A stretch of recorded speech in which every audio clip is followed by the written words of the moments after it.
Michelin, une meilleure façon d'avancer.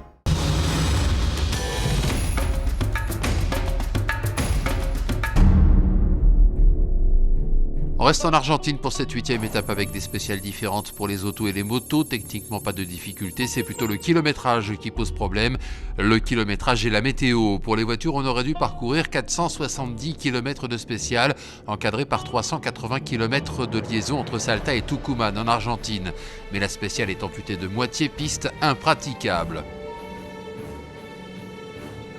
Une lutte au couteau entre Gerlin Chichrit et Alatia qui se tiennent à 10 secondes, Peter Hansel un peu en retrait, jusqu'au moment où Alatia commet une légère erreur déconcertée par les nombreuses traces divergentes de motos au kilomètre 118.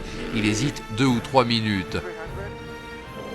La fin de la spéciale est dantesque, les pluies abondantes ont fait déborder les Rio et c'est finalement Gerlin Chichrit qui s'en tire le mieux à l'arrivée avec 4 minutes d'avance sur Terranova, 5 sur Robbie Gordon et 12 sur Stéphane Peter Hansel.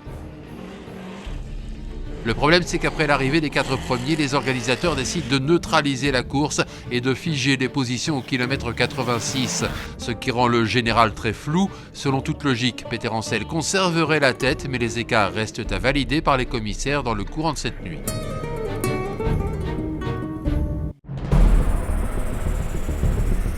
Pour ce qui est des motos, là aussi une spéciale raccourcie avec 280 km de liaison et il fallait malheureusement s'y attendre.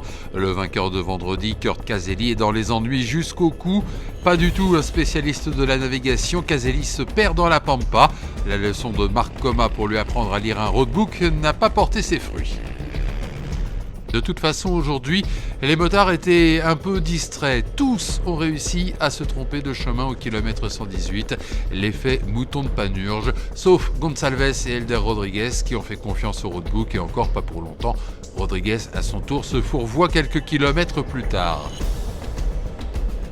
Finalement, tout ce petit monde se retrouve et c'est Johan Barreda qui s'impose pour la 3e fois dans ce Dakar. Devant le Slovaque Jakes et le Français Casteux, Olivier Pain arrive avec 37 minutes de retard sur Barreda, mais surtout 14 minutes de retard sur Casteux, son premier poursuivant. Un Français remplace donc un autre Français au général. David Casteux devance Ruben Faria. Olivier Pain se retrouve à plus d'un quart d'heure. Després, pénalisé, se retrouve 5e à quelques 20 minutes du leader.